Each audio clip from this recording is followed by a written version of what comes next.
ಮಾಜಿ ಪ್ರಧಾನಿ JDS ವರಿಷ್ಠ HD ದೇವೇಗೌಡರು BJP JDS ಮೈತ್ರಿ NDA ಮೈತ್ರಿಕೂಟ ಏನಿದೆ ರಾಜ್ಯದಲ್ಲಿ ಲೋಕಲ್ ಎಲೆಕ್ಷನ್ನಲ್ಲಿ ಮೈತ್ರಿ ಬೇಕಾಗಿಲ್ಲ ಅನ್ನೋ ಮೆಸೇಜನ್ನು ಕೊಡೋದಕ್ಕೆ ಕಾರಣ ಏನು?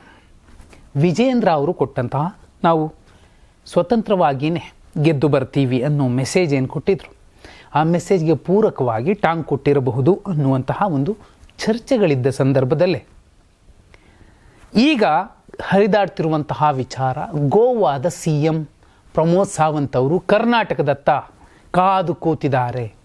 ಕಾಂಗ್ರೆಸ್ನಿಂದ ಸುಮಾರು 70 ಶಾಸಕರು ಆಪರೇಷನ್ ಆಗಬಹುದು ಅನ್ನುವಂತಹ ನಿರೀಕ್ಷೆಯಲ್ಲಿದ್ದಾರೆ. ಆ ಕಾರಣಕ್ಕೋಸ್ಕರನೇ BJP 2028ಕ್ಕೆ ಎಲ್ಲವೂ ಅಂದುಕೊಂಡಂತೆ ಆದರೆ ಮ್ಯಾಜಿಕ್ ನಂಬರ್ ಪಡೆಯುತ್ತೆ, ಸರಳ ಬಹುಮತಕ್ಕಿಂತ ಹೆಚ್ಚಿನ ಸ್ಥಾನಗಳನ್ನು BJP ಏಕಾಂಗಿಯಾಗಿ ಗೆಲ್ಲಬಹುದು, ಅದು ವಿಜಯೇಂದ್ರ ಅವರ ಲೆಕ್ಕಾಚಾರ ಅನ್ನೋದು ಈಗ ಬಹುಪಾಲು ಮಾಧ್ಯಮಗಳಲ್ಲಿ ಹಚ್ಚಾಗಿರುವಂತಹ ಮತ್ತು ಪ್ರಸಾರವಾಗಿರುವಂತಹ ಒಂದು ಸುದ್ದಿ. ಹಾಗಿದ್ರೆ ಏನಾಗಬಹುದು ನೋಡಿ, ಸಿದ್ದರಾಮಯ್ಯ ಅವರನ್ನು CM ಸ್ಥಾನದಿಂದ ಕೆಳಗಿಳಿಸಿದ್ರೆ ಬಹುಪಾಲು ಸಿಂಹಪಾಲು ಅಹಿಂದ ಶಾಸಕರು ಬಂಡೇಳ್ತಾರೆ. ಆ ಬಂಡೇಳುವ ಶಾಸಕರು ನೇರವಾಗಿ ಗೋವಾಗೆ ಹೋಗ್ತಾರೆ. ನೇತೃತ್ವ ಯಾರ್ದು? ಸತೀಶ್ ಜಾರಕಿಹೊಳಿ ಅವರೇ ಅದರ ನೇತೃತ್ವ ಕಟ್ಟಿಕೊಳ್ಳಬಹುದು. ಸತೀಶ್ ಜಾರಕಿಹೊಳಿ ಅವರ ನೇತೃತ್ವದಲ್ಲಿ 70 ಕಾಂಗ್ರೆಸ್ ಶಾಸಕರು ಕಾಂಗ್ರೆಸ್ ತೊರೆತಾರೆ. ಹೈಕಮಾಂಡ್ಗೆ ರಾಹುಲ್ ಗಾಂಧಿ ಅವರಿಗೆ ಇಲ್ಲಿನ ಆಪ್ತ ಮೂಲಗಳು ಕೊಟ್ಟಂತಹ ರಿಪೋರ್ಟ್ ಇದು. DK ಶಿವಕುಮಾರ್ ಅವರ ಮಾತುಗಳನ್ನು ಕೇಳಿಕೊಂಡು ನೀವು ಅಹಿಂದ ನಾಯಕ ಸಿದ್ದರಾಮಯ್ಯ ಅವರನ್ನು ಕೆಳಗಿಳಿಸಿದ್ರೆ ಕಾಂಗ್ರೆಸ್ ಛಿದ್ರ ಆಗತ್ತೆ. ಈ ಹಿಂದಿನ ಹಲವು ಪ್ರಕರಣಗಳನ್ನು ಎಕ್ಸಾಂಪಲ್ ಕೊಟ್ಟಿದ್ದಾರೆ. ಕೊಟ್ಟಿರೋದು ಯಾರು? BK ಹರಿಪ್ರಸಾದ್ ಅವರು. ದೇವರಾಜ ಅರಸು ಅವರನ್ನು ಇಳಿಸಿದಾಗ ಕಾಂಗ್ರೆಸ್ ಸ್ಥಿತಿ ಏನಾಯಿತು? ಸಾರೆಕೊಪ್ಪ ಬಂಗಾರಪ್ಪ ಅವರನ್ನು ಇಳಿಸಿದಾಗ 32 ಸ್ಥಾನಕ್ಕೆ ಇಳಿತು ಕಾಂಗ್ರೆಸ್. ಫಸ್ಟ್ ಟೈಮ್ ಅದಕ್ಕಿಂತ ಕೆಳಗೆ ಹೋಗುತ್ತೆ. ಮಲ್ಲಿಕಾರ್ಜುನ್ ಖರ್ಗೆ ಅವರು ಕೂಡ ಒಪ್ಪುತ್ತಿರುವಂತಹ ವರದಿ ಇದು. ನೋಡಿ, ನೀವು ಅಹಿಂದ ವರ್ಗಗಳನ್ನು ಎದುರಾಕೊಂಡ್ರೆ ಅದರ ಎಫೆಕ್ಟ್ ತುಂಬ ದಿನಗಳ ಕಾಲ ಕಾಡುತ್ತೆ. ಕಾಂಗ್ರೆಸ್ 2 ಸಂದರ್ಭಗಳಲ್ಲಿ ಅಂತಹ ಸಮಸ್ಯೆ ಎದುರಿಸಿತ್ತು, ದೇವರಾಜ ಅರಸು ಮತ್ತು ಸಾರೆಕೊಪ್ಪ ಬಂಗಾರಪ್ಪ. ಇದು 3ನೇದ್ದು. ಒಂದು ವೇಳೆ ಅಂಥದ್ದೇ ಆದರೆ ರಾಜ್ಯದಲ್ಲಿ ಕಾಂಗ್ರೆಸ್ ಮತ್ತೆ ಮೇಲೆದ್ದು ಬರೋದಕ್ಕೆ ಇನ್ನೊಬ್ಬ ಅಹಿಂದ ನಾಯಕನೇ ಬರಬೇಕು ಕಾಂಗ್ರೆಸ್ ಕಟ್ಟಲಿಕ್ಕೆ ಅಥವಾ ಕಾಂಗ್ರೆಸ್ ಗೆಲ್ಲಿಸಲಿಕ್ಕೆ. ಈ ರಿಪೋರ್ಟ್ ರಾಹುಲ್ ಗಾಂಧಿ ಅವರ ಕೈ ತಲುಪಿದ ಮೇಲೆ ಇನ್ನೂ ಒಂದು ಸ್ಫೋಟಕ ವಿಚಾರ ಅವರ ಗಮನಕ್ಕೆ ಬಂದಿರುವಂಥದ್ದು. ಅದು ಸುನೀಲ್ ಕನ್ನುಗೋಲು ಅವರ ಟೀಮ್ ಕೊಟ್ಟಿರುವಂತಹ ರಿಪೋರ್ಟ್. ಏನದು? ಒಕ್ಕಲಿಗ ಸಮಾಜದ ಏಕಮೇವಾದ್ವಿತೀಯ ನಾಯಕ, ನೋ ಡೌಟ್ ಅದು ಮಾಜಿ ಪ್ರಧಾನಿ JDS ವರಿಷ್ಠ HD ದೇವೇಗೌಡರು. ಸುಮಾರು 57% ಒಕ್ಕಲಿಗರು JDS ಅಂತಲೇನೆ ಒಪ್ತಾರೆ. ಇನ್ನುಳಿದ 13% ಕಾಂಗ್ರೆಸ್ DK ಶಿವಕುಮಾರ್ ಅನ್ನಬಹುದು. ಇನ್ನೂ 25-30% BJP ಜೊತೆಯಲ್ಲಿದ್ದಾರೆ. ಅಲ್ಲಿಗೆ ಕಾಂಗ್ರೆಸ್ 135 ಸ್ಥಾನ ಗೆಲ್ಲಲಿಕ್ಕೆ ಬಹುಪಾಲು ಒಕ್ಕಲಿಗೇತರ ಮತಗಳು, ಅಹಿಂದ ಮತಗಳು ಇಂಪಾರ್ಟೆಂಟ್ ಆಗಿ ಸಿಕ್ಕಿರುವಂಥದ್ದು. ಅದರ ಲಾಭ ಈಗ ನಾವು ತಿಂತಿರುವಂತಹ ಅಧಿಕಾರ. ಕೆಲವು ಕ್ಷೇತ್ರ ಮತ್ತು ಜಿಲ್ಲೆಗಳಲ್ಲಷ್ಟೇ ಒಕ್ಕಲಿಗ ಸಮಾಜದ ಮತಗಳು ಕ್ರೋಢೀಕರಣಗೊಂಡವು DK ಶಿವಕುಮಾರ್ ಅವರ ಜೊತೆಯಲ್ಲಿ. ಅದು 13% ಮಾತ್ರ. 57% ದೇವೇಗೌಡರು ಮತ್ತು ಕುಮಾರಸ್ವಾಮಿ ಅಂತಲೇ ಹೇಳೋದು ಒಕ್ಕಲಿಗ ಸಮಾಜದ ಮತದಾರರು, ಮತವರ್ಗ. ಈ ರಿಪೋರ್ಟ್ ಕೂಡ ರಾಹುಲ್ ಗಾಂಧಿ ಅವರ ಕೈ ತಲುಪಿದೆ. ಆದರೆ ಎಲ್ಲೆಲ್ಲ JDS ಪ್ರಾಬಲ್ಯ ಇದ್ದರೂ ಕೂಡ ಅಲ್ಲಿ ಕಾಂಗ್ರೆಸ್ ಗೆಲ್ಲುತ್ತೆ ಅಂದರೆ ಅದಕ್ಕೆ ಕಾರಣ DK ಶಿವಕುಮಾರ್ ಅವರಿಂದ ಬಂದಂತಹ ಹಳೆ ಮೈಸೂರು ಭಾಗದ ಒಕ್ಕಲಿಗ ಮತಗಳಲ್ಲ, ಅಹಿಂದ ಮತಗಳ ಕ್ರೋಢೀಕರಣ. ರಾಜ್ಯದಲ್ಲಿ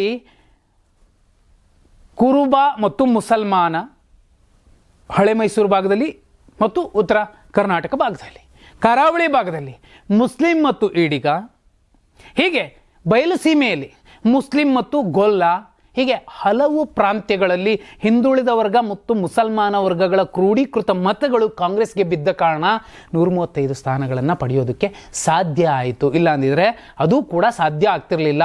ಹಾಗಂತ DK ಶಿವಕುಮಾರ್ ಅವರೇ ಗೆಲ್ಲಿಸಿದ್ದಾರೆ ಅನ್ನೋದಲ್ಲ, ಅವರದ್ದೂ ಪಾಲಿದೆ. ಆದರೆ ನಿರೀಕ್ಷೆಗಿಂತ ಹೆಚ್ಚಿನ ಪ್ರೊಜೆಕ್ಷನ್ ಆಗಿದೆ. 13% ಒಕ್ಕಲಿಗರು ಮಾತ್ರ DK ಶಿವಕುಮಾರ್ ಮುಖ್ಯಮಂತ್ರಿ ಆಗಬೇಕು, ನಮ್ಮ ಸಮಾಜದ ನಾಯಕ ಅಂತ ಬಯಸ್ತಾರೆ. 53% ಜನ, 57 ದೇವೇಗೌಡರು ಕುಮಾರಸ್ವಾಮಿ ಅಂತಲೇ ಹೇಳ್ತಾರೆ. ಈಗ ನೋಡಿ, ಈ ಎಲ್ಲ ಅಂಶಗಳನ್ನು ತಿಳ್ಕೊಂಡ ಮೇಲೂ ಕೂಡ ಪ್ರಮೋದ್ ಸಾವಂತ್ ಅವರು ಈಗಲೂ ನಿರೀಕ್ಷೆಯಲ್ಲಿದ್ದಾರೆ. ಏನೋ ಆಗುತ್ತೆ, ಹೈಕಮಾಂಡ್ 9ನೇ ತಾರೀಕು ಕರೆಸ್ತಿದೆ, ಜನವರಿ 9. ಅವತ್ತು ಮಾತುಕತೆ ಏನಾಗುತ್ತೋ ನೋಡೋಣ, ಆಗಲೂ ಕೂಡ ಬರಬಹುದು. ಯಾಕಂದರೆ ಇದೇ ರಮೇಶ್ ಜಾರಕಿಹೊಳಿ ಅವರು ಪ್ರಮೋದ್ ಸಾವಂತ್ ಮತ್ತು ಅಮಿತ್ ಶಾ ಅವರ ಮುಂದೆ ಹೇಳಿದ್ದಂತಹ ಮಾತುಗಳು. ನೀವು ಅನ್ನಿ ಸಿದ್ದರಾಮಯ್ಯ ಅವರನ್ನು ಸಿ ಎಂ ಸ್ಥಾನದಿಂದ ಇಳಿಸಿದ್ರೆ ನಾನು ಕಳೆದ ಸಲ ನಾನು ಎಷ್ಟು ಜನ ಕರ್ಕೊಬಂದೋ ಅದರ 3-4 ಪಟ್ಟು ಹೆಚ್ಚಿನ ಶಾಸಕರನ್ನು ಕರ್ಕೊಬರ್ತೀನಿ, ನನಗೆ ಆ ಶಕ್ತಿ ಇದೆ ಅನ್ನುವಂತಹ ಒಂದು ಮಾತನ್ನು ಹೇಳಿ ಅವರಿಂದ ಒಪ್ಪಿಗೆ ಪಡ್ಕೊಂಬಂದಿದ್ರು. ಇತ್ತೀಚೆಗೆ ಬೆಳಗಾವಿಯಲ್ಲಿ ಚಳಿಗಾಲದ ಅಧಿವೇಶನ ನಡೆದಾಗ ಆ ಸರ್ಕ್ಯೂಟ್ ಹೌಸಲ್ಲಿ ಇದೇ ಸತೀಶ್ ಜಾರಕಿಹೊಳಿ ಅವರ ಸೋದರ ರಮೇಶ್ ಜಾರಕಿಹೊಳಿ ಸಿದ್ದರಾಮಯ್ಯ ಅವರ ಮುಂದೆ ಕೂತು ಹೇಳಿದ ಮಾತು ಇದೆ, ನಿಮ್ಮನ್ನು ಇಳಿಸಿದ್ರೆ ನಾವು ಸುಮ್ಮನೆ ಇರೋದಿಲ್ಲ, ನಿಮ್ಮ ಪರವಾಗಿ ನಾವು ನಿಂತಿರ್ತೀವಿ ಅನ್ನೋ ಮೆಸೇಜನ್ನು ಕೊಟ್ಟಿದ್ರು. ಈಗ ನೋಡಿದ್ರೆ ವಿಜಯೇಂದ್ರ ಅವರು ಕೂಡ ಅದೇ ನಿರೀಕ್ಷೆಯಲ್ಲಿ ಇದ್ದಿರಬಹುದು. ಆ ಕಾರಣಕ್ಕೋಸ್ಕರನೇ ನಾವು ಇಂಡಿಪೆಂಡೆಂಟ್ ಆಗಿ ಗೆದ್ದು ತೋರಿಸ್ತೀವಿ ಅನ್ನೋ ಮೆಸೇಜ್ ಕೊಟ್ರ. ಆ ಕಾರಣಕ್ಕೋಸ್ಕರನೇ ಅಯ್ಯೋ ಈ ಮೈತ್ರಿಲಿ ಇನ್ನೂ ಸಮಸ್ಯೆಗಳಾಗಬಹುದು ಅನ್ನೋ ಮುಂದಾಲೋಚನೆಯಿಂದ ದೇವೇಗೌಡರು ಲೋಕಲ್ ಎಲೆಕ್ಷನ್ಗೆ ಮೈತ್ರಿ ಬೇಡ ಅನ್ನುವಂತಹ ಮೆಸೇಜ್ ಕೊಟ್ರ. ಇದು ಚರ್ಚಿತ ವಿಚಾರ. ಹಾಗಿದ್ರೆ ಸಿದ್ದರಾಮಯ್ಯ ಅವರನ್ನು ಸಿ ಎಂ ಸ್ಥಾನದಿಂದ ಇಳಿಸಿದ್ರೆ ಕಾಂಗ್ರೆಸ್ ಛಿದ್ರ ಆಗತ್ತೆ. ಅಹಿಂದ ದಂಡ ನಾಯಕ ಸತೀಶ್ ಜಾರಕಿಹೊಳಿ ಅವರು ಒಂದು ವೇಳೆ ಅಲ್ಲಿಗೆ ಹೋಗಿ ಮುಖ್ಯಮಂತ್ರಿ ಆಗಬಹುದಾ?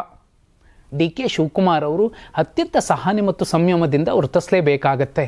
ಕಾರಣ ಇಷ್ಟೇ, ನಾನು ಕಸ ಗುಡಿಸಿದ್ದೀನಿ ಅಥವಾ ಬಾವುಟ ಕಟ್ಟಿದ್ದೀನಿ, ನೆಲ ಒರೆಸಿದ್ದೀನಿ ಅಂದರೆ ಕಾರ್ಯನಿರ್ವಾಹಕ ಮಾತ್ರ ಆಗ್ತಾರೆ. ಅಂತರದವರು CEO ಅಷ್ಟೇ ಆಗ್ತಾರೆ. ಚೀಫ್ ಆಗಬೇಕಲ್ಲ. ಚೀಫ್ ಆಗಬೇಕು ಅಂದರೆ ಕಸ ಗುಡಿಸ್ಬೇಕು, ಕಸ ಗುಡಿಸುವವರನ್ನು ವಿಶ್ವಾಸಕ್ಕೆ ತಗೋಬೇಕು, ಜೊತೆಯಲ್ಲಿ ನಡವಳಿಕೆ, ವಿಶ್ವಾಸಕ್ಕೆ ತೆಗೆದುಕೊಳ್ಳುವ ನಡವಳಿಕೆ ಮುಖ್ಯ ಆಗತ್ತೆ. ಆ ವಿಷಯಕ್ಕೆ ಬಂದರೆ ಸಿದ್ದರಾಮಯ್ಯ ಅವರಲ್ಲಿ ಅದು ಯಥೇಚ್ಛವಾಗಿದೆ. ಆ ಕಾರಣಕ್ಕೋಸ್ಕರ 100ಕ್ಕೂ ಹೆಚ್ಚು ಶಾಸಕರು ಸಿದ್ದರಾಮಯ್ಯನೇ ನಮ್ಮ ಮುಖ್ಯಮಂತ್ರಿ ಅಂತ ಈಗಲೂ ಹೇಳ್ತಾರೆ. ಕತ್ಲಲ್ಲೂ, ರಾತ್ರಿಲೂ, ಬೆಳಕಲ್ಲೂ, ನಿದ್ದೆಲೂ, ಎದ್ದಿದ್ದಾಗಲೂ ಕೂಡ ಹೇಳ್ತಾರೆ. ಆ ಕಾರಣಕ್ಕೋಸ್ಕರನೇ ಸಿದ್ದರಾಮಯ್ಯ ಅವರನ್ನು ಇಳಿಸೋದಕ್ಕೆ ಕಷ್ಟ ಆಗ್ತಿದೆ, ಅಹಿಂದ ನಾಯಕರನ್ನು ಕೇಳಿ. ಹಾಗಿದ್ರೆ ಡಿ ಕೆ ಶಿವಕುಮಾರ್ ಅವರು ಇನ್ನೂ 28ರ ತನಕ ಸೈಲೆಂಟ್ ಆಗೇ ಇರಬೇಕಾ, ಅಥವಾ ಅವರ 20 ಶಾಸಕರ ದಂಡನ್ನು ತೊಗೊಂಡೋಗಿ ಎಲ್ಲಿ ಏನು ಮಾಡಬಹುದು? ಕಮೆಂಟ್ ಮಾಡಿ. ಬಿಜೆಪಿ ಅಧ್ಯಕ್ಷ ಹೇಳಿದ್ದಾರೆ, ನಮ್ದು ಅದಕ್ಕೆ ವಿರೋಧ ಇಲ್ಲ, ನಾನು ತಿಳ್ಕೊಳ್ಬೇಕಾದ್ರೆ. ಆದರೆ ನಮ್ಮ ಪಕ್ಷ ಕೂಡ ನಮ್ಗೆ ಎಲ್ಲಿ ಶಕ್ತಿ ಇದೆಯೋ ಅಲ್ಲಿ ನಾವು ಜಿಲ್ಲಾ ಪಂಚಾಯತಿ, ತಾಲೂಕು ಪಂಚಾಯತಿ, ನಗರಸಭೆ, ನಗರ ಪಾಲಿಕೆ, ಇಲ್ಲಿ ನಾವು ಹೊಂದಾಣಿಕೆ ಮಾಡಿಕೊಳ್ಳೋದು ಕಷ್ಟ ಇದೆ.